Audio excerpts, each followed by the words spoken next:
우리 함께 보도록 하겠습니다. 사도행전 26장 22절에서 23절 말씀입니다. 우리 함께 읽겠습니다. 시작. 그러나 내가 이날까지 도우심을 받아서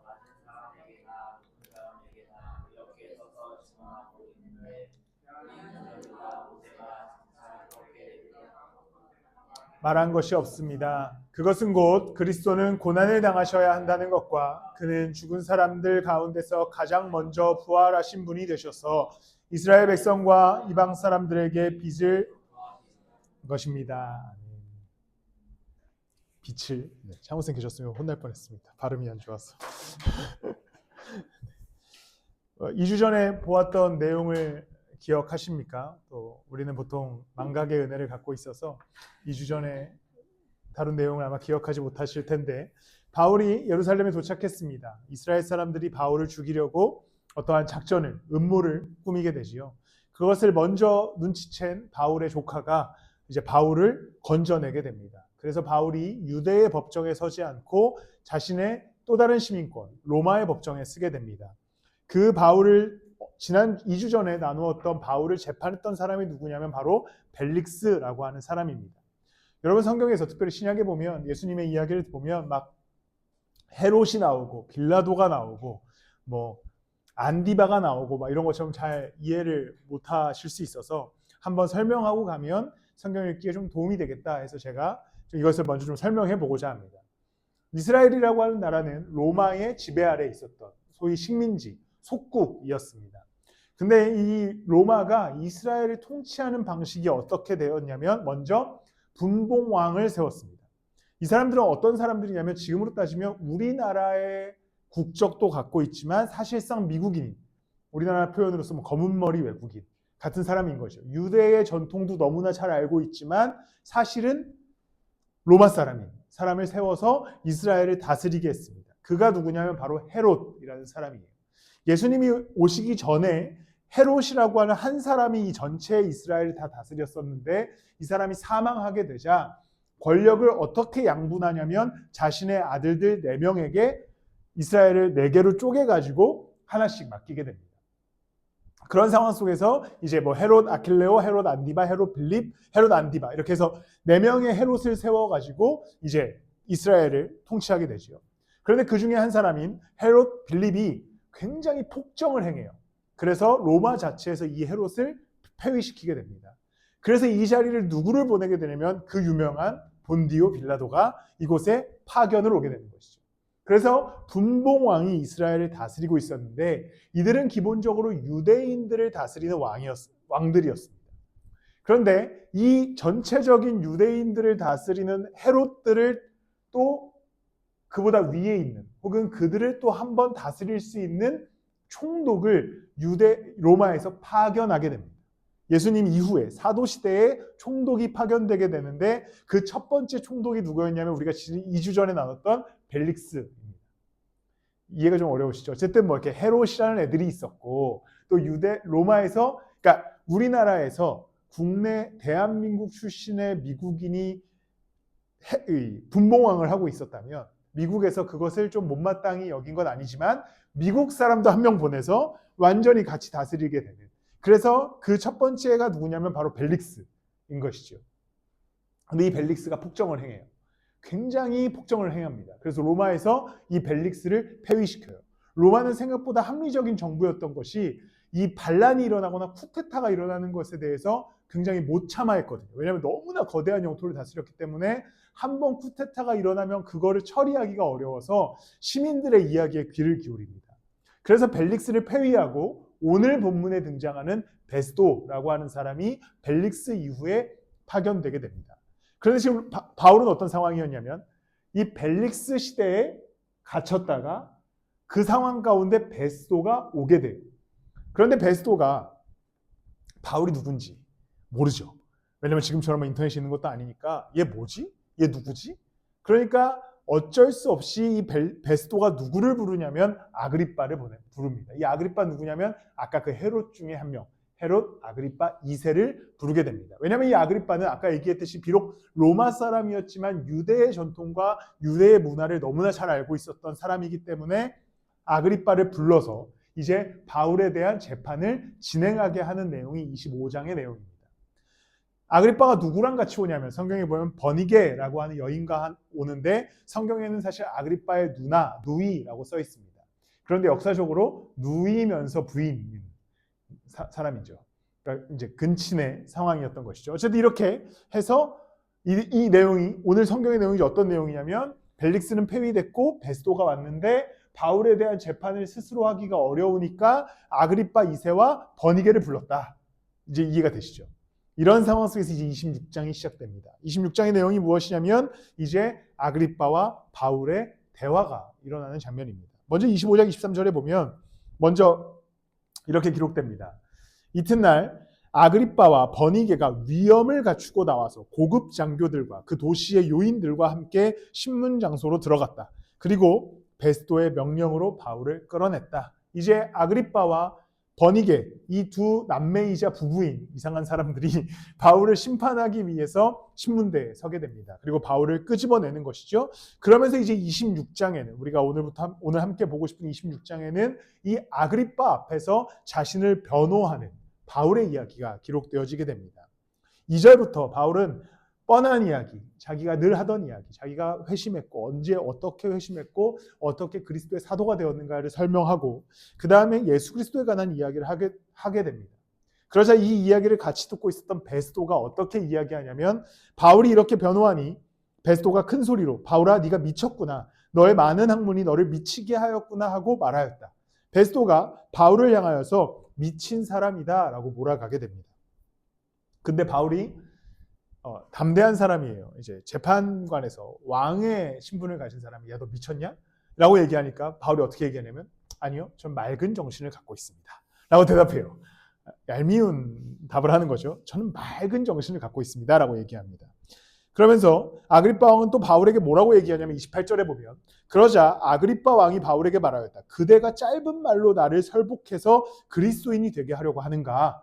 너가 그 짧은 말로 나를 설득해서 나보고 그리스도인이 되라고? 이런 이야기를 하는 것이죠. 그러자 29절에 바울은 또 얄밉게 이렇게 대답합니다. 바울이 대답하였다. 짧거나 길거나 간에 나는 임금님뿐만 아니라 오늘 내 말을 듣고 있는 모든 사람이 이렇게 결박을 당한 것 외에는 꼭 나와 같이 되기를 하나님께 빕니다.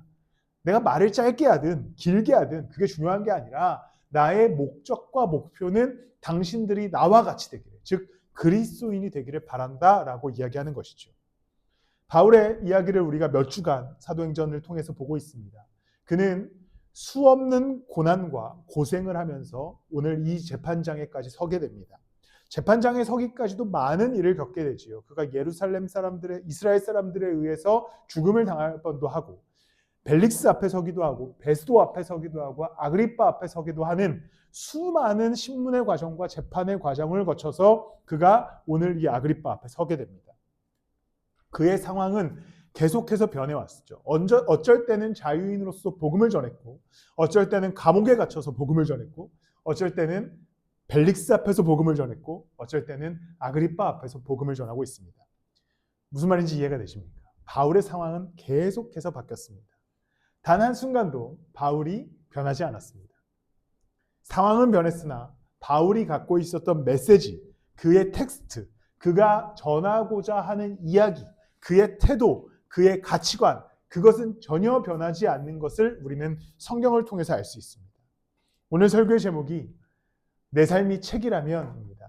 제가 원래 이런 좀 감성적인 제목을 설교 때 보통 안 짓는데 이번 주 설교를 준비해 놓고 한참을 고민하다가 이런 이야기로 한번 접근해 보면 좋겠다라는 생각에 내 삶이 책이라면이라는 제목을 정했습니다.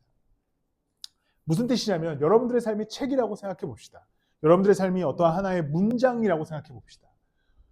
우리는 어떠한 글을 내보이고 계십니까? 바울을 예로 들었을 때 바울의 삶이 책이라면 바울은 어떠한 순간에도 변하지 않는 메시지를 담고 있었습니다. 그리스도, 나는 예수 그리스도의 전달자다. 내가 감옥에 갇혀도 나는 그리스도의 전달자고 내가 아그리빠라고 하는 로마의 왕 앞에서도 나는 복음의 전달자고 이후에 그가 로마로 끌려가 로마의 황제 앞에서도 그는 그리스도의 전달자다. 나는 그리스도의 전달자다라는 메시지가 바울의 메시지였습니다. 상황과는 상관없이 그의 인생과 그의 메시지에는 그리스도로서의 삶, 그리스도인으로서의 삶, 복음의 전달자로서의 삶이 명확하게 기록되어 있는 것이죠. 여러분들의 삶이 책이라고 생각했을 때, 여러분들의 삶이 하나의 글, 하나의 이야기라고 생각했을 때 여러분들은 어떠한 글을 기록하고 계십니까? 우리의 상황에 따라 혹시 글귀를 매번 수정하고 바꾸고 고치고 계시진 않습니까? 예를 들어서 이런 거지요. 우리의 삶이 어려움이 생겼습니다. 문제가 생겼어요. 그럼 이제 이렇게 바뀌는 겁니다. 나는 원래 그리스도인 김희중인데 내 삶이 지금 너무나 지치고 힘드니까 나는 지금 쉬고 있는 그리스도인이라고 얘기하거나 점점 옅어지는 거죠. 제가 예로 들려고 책을 갖고 왔는데 원래는 이렇게 써 있어야 됩니다. 그리스도인 김희중. 근데 막 삶이 너무 바빠요. 그러니까 책 제목을 수정합니다. 김희중. 그리고 한 요쯤에 쓰는 거죠. 그는 그리스도인이었다. 이렇게 쓰는 거죠. 왜냐하면 주일에 교회 갔으니까. 우리의 삶이 혹시 이렇게 기록되어지고 있지는 않습니까? 삶이 너무나 바빠요. 원래는 그리스도인 김희중이어야 되는데 삶이 너무나 바쁘니까 직장인 김희중. 그리고 뒷페이지에 써입니다. 근데 그는 주일에 교회를 갔으니까 사실은 그리스도인이었다. 혹시 우리는 이러한 삶의 기록들을 갖고 계시진 않습니까? 비유로 책을 이야기했지만 우리의 삶은 항상 첫 페이지부터 제목부터 명확히 드러나야 하는 것은 그리스도인, 누구가 기록되어야 되는 것이죠. 그러면서 이제 뒤에 목차에 이런 제목들이 써 있어야 되는 겁니다. 그는 그리스도인인데 그가 직장 생활을 한다. 그는 그리스도인인데 그가 가정을 이뤘다. 그는 그리스도인인데 그는 삶의 어려움을 지나간다. 그는 그리스도인인데 바빴던 2025년 12월을 헤쳐나간다.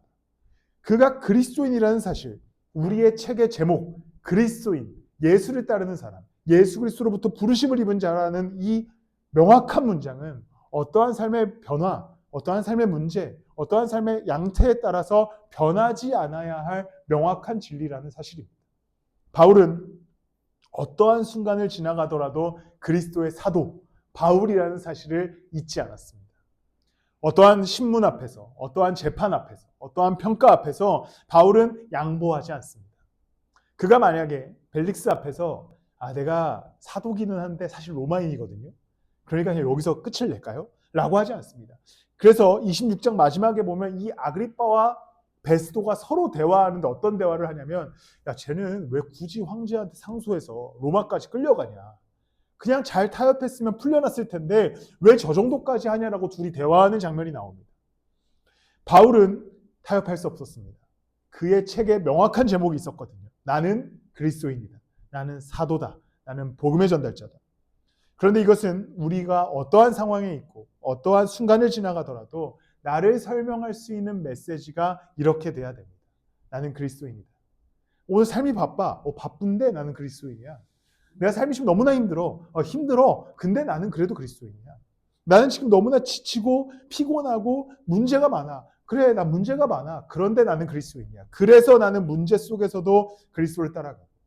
지친 가운데서도 그리스도를 따라가. 바빠도 그리스도를 따라간다. 왜냐? 나는 그리스도인이니까. 우리는 이 정체성으로 삶의 모든 과정을 지나가야 합니다. 내 인생의 책이라면 우리의 책 제목 그 페이지에는 그리스도인의 삶이 항상 기록되어져야 되는 것이죠.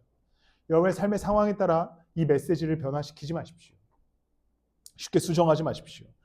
예를 들어서 이런 거지요.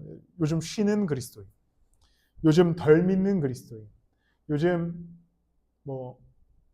그리스도인인데 이름만 그리스도인, 여러 가지를 막 우리가 수식할 수 있지 않습니까? 그냥 조금 피곤한 그리스도인, 교회는 잘 안 다니는 그리스도인, 수많은 것들을 갖다 붙일 수 있죠. 그러니까 우리가 상황에 따라, 삶에 따라, 나의 문제에 따라 우리의 이름을 바꿔간다는 겁니다.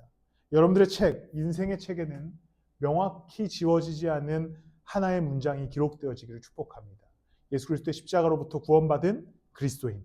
이것의 명확한 정체성을 잊지 않고 삶의 걸음을 옮겨가시는 저와 여러분들이 되시기를 예수 그리스도 이름으로 축복합니다. 우리의 상황은 변해도 메시지는 한결같아야 합니다. 이제 여기 이제 지연, 재업, 수민, 화요성수라는 예배를 드리는데 지지난주에 제 설교 영상이 올라왔습니다. 보통 화요성수라는 이 인스타에 설교 영상이 올라가면 조회수가 한 6,000에서 7,000 이렇게 와요. 근데 저희 교회 조회수에 비해서 엄청 높죠. 엄청 높아요. 근데 지지난주에 제 설교가 올라갔습니다. 조회수 어디까지 올라갔는지 아십니까? 어디까지 올라갔을 것 같아요? 10만. 11만 2천. 막 도파민이 막 이렇게 돋아요. 와, 미쳤다. 와, 나 이제 유명해지는 거 아니야? 이런 생각이 드는 거죠. 새로운 설교였습니다. 네. 짧은 이제 쇼츠인데. 근데 막 흥분하는 거예요. 와, 11만? 하루 지나고 나면 2만? 다음날 3만? 4만? 막 어떡하지? 그러면서 어떤 문제가 생기냐면 다음 설교를 준비하는데 무슨 예화를 처음에 들고 어떻게 메시지를 접근하고 그러면 영상을 만드시는 분, 헌진영, 제 형님이라고 부르는 헌진 형님인데 그 헌진 형님이 이때 이런 이펙트를 딱 넣어서 너무 좋겠다. 점점 죄송합니다. 나쁜 표현을 써서 점점 쓰레기가 되는 거죠. 점점 머릿속이 이제 설교자, 예수 그리스도를 전하는 사람이 아니라 이제 어떻게 하면 조회수를 뽑아먹을 수 있을까에 대한 생각을 하는 저를 깊게 생각하지 않았습니다. 한 1분에서 2분 정도 저의 그런 악한 본성을 보았습니다. 그런 거죠. 우리의 삶이 너무나 쉽게 삶의 어떠한 일 때문에, 사건 때문에 요동하는 겁니다. 설교자도 그래요. 이런 하나의 일 때문에 제가 요동해요. 나는 그냥 원래 내가 하던 대로 예수 그리스도의 십자가, 그리스도의 그 복음을 전하면 되는데 그거 한번 터졌다고 막 혼자 요동합니다. 근데 우리의 삶이 그와 동일합니다. 내 삶에 좋은 일이 생길 때 요동해요. 그리스도인의 정체성을 잃어갑니다. 삶의 나락으로 떨어졌을 때 또한 요동해요. 그리스도의 정체성이 사라집니다. 어떠한 명확한 정체성이 우리 가운데 늘 있고 삶이 올라가든 내려가든 삶이 파도를 치든 삶이 잔잔하든 상관없이 늘 그리스도의 십자가를 짊어지고 살아가는 그리스도인의 정체성은 명확해야 되는데 우리는 너무나 쉽게 그 정체성을 잃어버리고 포기한다는 겁니다. 여러분들의 메시지가 한결같으시기를 소망합니다. 저 역시도 한 5분 정도 요동했으나 한결같이 복음을 준비해서 말씀의 자리에 섰습니다. 우리 모두가 그리스도인답게 한결같은 메시지를 바울과 같이 유지해 나가게 되기를 축복합니다. 바울이 한결같은 메시지를 유지할 수 있었던 이유는 바로 예수 그리스도에게 있습니다. 26장 16절에 보면요. 이렇게 기록됩니다. 자, 일어나서 발을 딛고 서라. 내가 너에게 나타난 목적은 너를 일꾼으로 삼아서 네가 나를 본 것과 내가 장차 너에게 보여줄 일의 증인이 되게 하려는 것이다. 바울이 한결같이 어떠한 요동 속에서도 복음을 전하는 자로 설 수 있었던 이유는 그리스도가 한결같았기 때문입니다. 그리스도가 한결같이 바울을 쓰시겠다라고 하는 약속을 바울에게 이미 주셨기 때문이죠. 바울은 그 그리스도의 한결같음, 그의 목적을 분명히 알고 있었기 때문에 삶의 요동에도 그는 흔들리지 않습니다. 이것은 우리에게도 동일합니다. 예수 그리스도의 십자가는 우리를 향한 완전한 계획의 완성이었습니다. 죄와 사망에 죽음 가운데 있었던 우리를 십자가의 은혜로 인해서 건져내 주셨죠. 그리고 우리를 영원한 나라에 이르기까지 그분의 계획 속에 우리를 거하게 하십니다. 삶이 요동하고 삶이 문제가 생기고 파도가 치고 어떠한 어려움들이 계속해서 우리 가운데 올지라도 그리스도의 한결같음은 영원하죠. 그의 신실하심은 지속됩니다. 그럼 무엇입니까? 우리가 이곳은 요동하고 있고 이곳은 문제가 있더라도 그리스도의 신실하심은 견고하기에 우리는 그 위에 서서 예수 그리스도의 그 자녀로서의 삶을 계속해서 유지하며 담대히 걸어갈 수 있는 겁니다. 바울은 유대인들의 핍박 가운데도 있었습니다. 로마인들의 핍박도 받아요. 동족의 핍박을 받기도 하고 심지어 고린도 전후서를 보면 교회 안에서도 그는 핍박을 당하기도 합니다. 그런데 그는 한결같아요. 그는 계속해서 그냥 그의 갈 길을 걸어갑니다. 왜냐하면 그를 부르신 그리스도가 한결같으셨기 때문이지요. 그 그리스도를 향한 완전한 신뢰로 온전한 신뢰로 어떠한 고초를 겪더라도 그리스도와 함께 걸어가고 폭풍을 만나도 그리스도와 함께 걸어가고 예수와 함께 모든 길을 걸어가게 됩니다. 우리가 이번 사도행전 시리즈를 하면서 나누진 않았지만 바울이 어느 날 배를 타고 갑니다. 근데 폭풍을 만나요. 그래서 난파된다고 그러나요? 그래서 어떤 섬에 떨어집니다. 바울이 뭐 하는지 아십니까? 복음 전해요. 그 섬에 살고 있는 사람들한테 복음을 전해요. 바울이 근데 그 복음을 전하다가 뱀에 물립니다. 뱀에 물리고 나서 뭐 하는지 아십니까? 복음 전해요. 그냥 복음 전해요. 뱀에 물렸는데 바울이 안 죽으니까 이 섬의 주민들이 바울을 신격화합니다. 얘가 신인가 봐. 뱀에 물렸는데 살았잖아. 그러니까 바울이 어떻게 행동합니까? 저 같았으면 그래 사실 내가 신이었다. 나한테 재물을 바쳐라. 나 뱀에 물렸는데도 건강 이랬을 텐데 바울은 그때 또한 예수 그리스도를 이야기합니다. 이건 내가 신이어서가 아니라 그리스도가 나를 살려주셨기 때문이다. 바울은 높으나 낮으나 파도를 만나나 난파하나 어떠한 상황에나 항상 그리스도를 전하죠. 그의 명확한 정체성은 예수 그리스도께 있었습니다. 이것은 우리에게도 동일한 메시지가 되기를 소망합니다. 여러분들의 삶이 책이라고 생각했을 때 어떠한 고난의 시간이 찾아올지라도 나는 그리스도입니다. 왜냐? 그리스도가 신실하게 지금도 나를 지켜주시기 때문에. 내가 어떠한 문제를 만난다 할지라도 여러분 삶에 지쳐서 쓰러지지 마십시오. 그리스도는 신실하게 여러분들을 지키고 계십니다. 여러분들이 어떠한 상황, 어떠한 염려, 어떠한 불안함 때문에 무너지는 감정을 느낄 때 예수 그리스도를 바라보십시오. 그리스도는 무너지지 않으시기 때문이지요. 항상 분명한 그리스도를 따라가므로 여러분들이 원하는 방향대로 흘러가지 않는다 할지라도 그리스도는 그의 원하는 방향대로 우리를 인도하고 계시기에 흔들리지 않는 믿음으로 그리스도를 쫓아가시기를 축복합니다. 바울은 지금 이 상황이 항상 최선의 상황이었습니다. 22절 말씀을 보면요. 이렇게 얘기합니다. 그러나 내가 이날까지 하나님의 도우심을 받아서 낮은 사람에게나 높은 사람에게나 이렇게 서서 증언하고 있는데 예언자들과 모세가 장차 그렇게 되리라고 한 것밖에는 말한 것이 없습니다. 바울이 뭐라고 얘기하냐면 내가 이날까지 그 예수 그리스도를 만난 이후로 지금까지 하나님의 도우심을 받아서 나는 늘 낮은 사람에게나 높은 사람에게나 이렇게 그리스도를 증언하고 있다라고 얘기합니다. 그는 모든 순간을 최고의 순간으로 여겼습니다. 왜냐? 그리스도를 전하기에 너무나 적당하다. 갇혔네. 예수님 전해야겠다. 감옥에 갇혔네. 찬양이나 해야겠다. 감옥에서 풀려났네. 그 간수한테 복음이나 전해야겠다. 배 뒤집어졌네. 복음 전해야겠다. 벨릭스 앞에 섰네. 예수님 말 이야기해야겠다. 그다음 뭐가 있죠? 벨릭스 다음에 누구죠? 베스도 앞에 섰네. 예수님 얘기하겠다. 아그리빠 앞에 섰네. 예수님 이야기하겠다. 그는 그리스도에게 미쳐서 예수 그리스도를 전하며 따라가는 사람이 됩니다. 저는 종종 많지는 않지만 외부 사역을 하게 됩니다. 외부 사역을 할 때 항상 이제 이렇게 포스팅을 하면 저는 거기다 뭐라고 쓰냐면 예수님 이야기하러 왔다라고 늘 이야기합니다. 그것은 저를 흔들지 않기 위한 하나의 문구이기도 합니다. 가서 어떻게 하면 좀 더 재미있게 얘기할까? 어떻게 하면 좀 더 얘네들을 이렇게 감정적으로 흥분시킬까? 어떻게 하면 눈물을 빼볼까? 이런 생각을 할 수 있지만 항상 명확한 정체성을 가지려고 스스로를 굉장히 세뇌시킵니다. 왜냐하면 저는 굉장히 스스로가 악한 사람이라는 걸 알고 있기 때문이죠. 스스로 세뇌시킵니다. 나는 오직 예수님이 이야기하러 왔다. 오직 그리스도 얘기하러 왔다. 오직 십자가와 부활하심에 관해서 이야기하러 왔다는 걸 스스로 되뇌입니다. 근데 바울은 삶이 그냥 그래요. 내가 낮은 사람을 만나도 높은 사람을 만나도 나는 예수님 이야기하러 그 자리에 섰다라고 얘기하시죠. 여러분들의 삶도 동일하게 그렇게 되기를 소망합니다. 복음 전달자로서의 역할도 있지만 그리스도인으로서의 삶이 그렇습니다. 우리가 어떨 때는 직장에서 평안한 시간을 만나기도 하고 어떨 때는 직장에서 어려움을 경험하기도 합니다. 어쩔 때는 가정에서 행복한 가정의 시간을 만나기도 하고 어쩔 때는 가정 가운데 어려움을 겪기도 합니다. 어쩔 때는 삶의 문제 가운데 있기도 하고 어쩔 때는 삶의 안전함 가운데 있기도 합니다.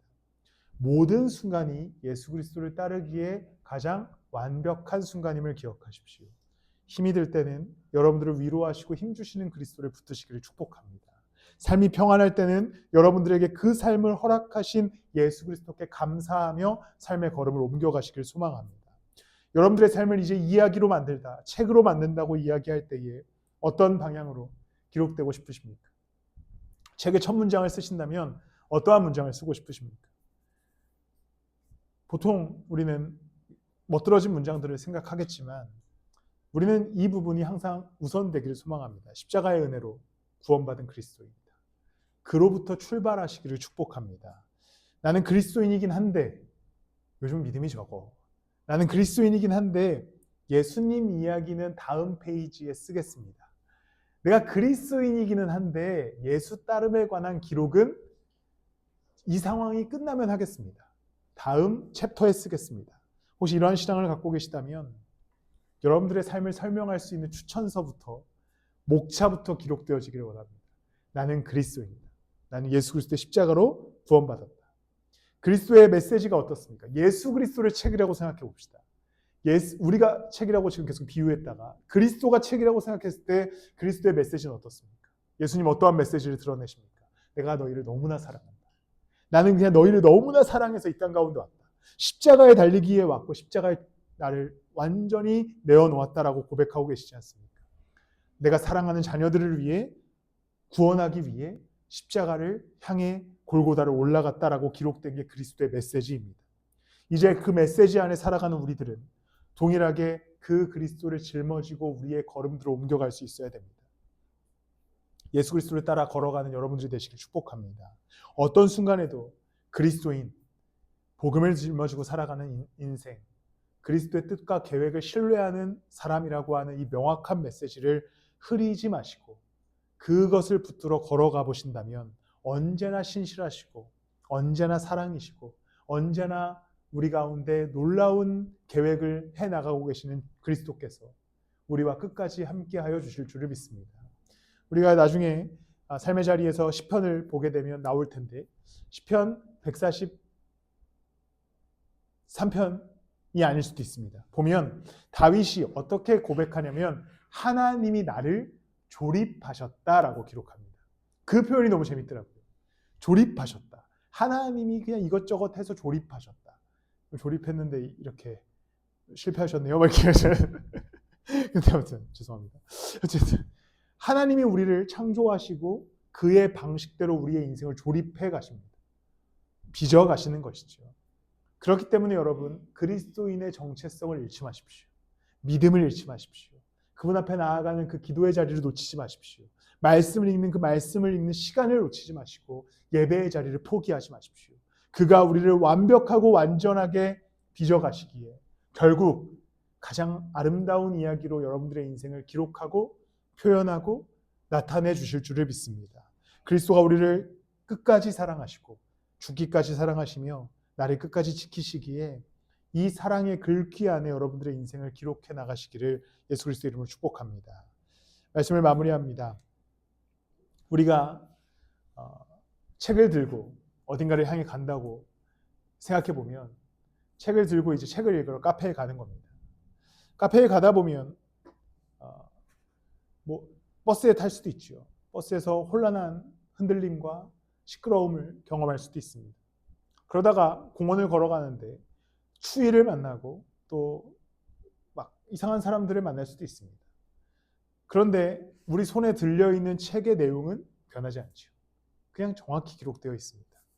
그와 동일하게 우리가 이 땅의 인생을 살아가는 가운데 때로는 혼란함을 만날 수도 있고 때로는 이상한 사람들을 만날 수도 있고 때로는 문제를 만날 수도 있고 때로는 추위와 같은 혹독한 시련을 만날 수도 있습니다.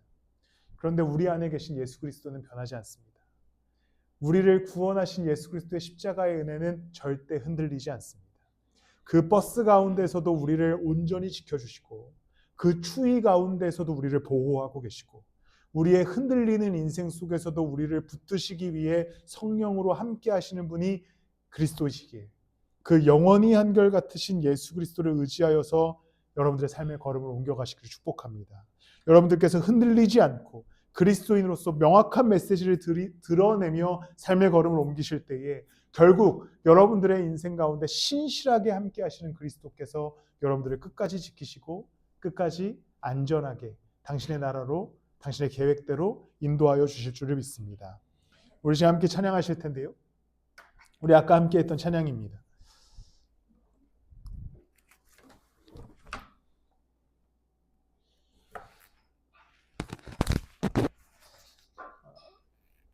이 가사를 보면 처음에 이렇게 고백합니다. 나 무엇과도 주님을 바꾸지 않겠다. 왜 그럴까요? 예수 그리스도가 가장 귀한 것이기 때문입니다. 이 찬양을 함께 고백하면서 여러분들의 삶의 어떠한 순간에도 다른 은혜를 구하지 않고 예수 그리스도만 구하며 살아가겠다라는 고백으로 함께 찬양하며 나아가겠습니다.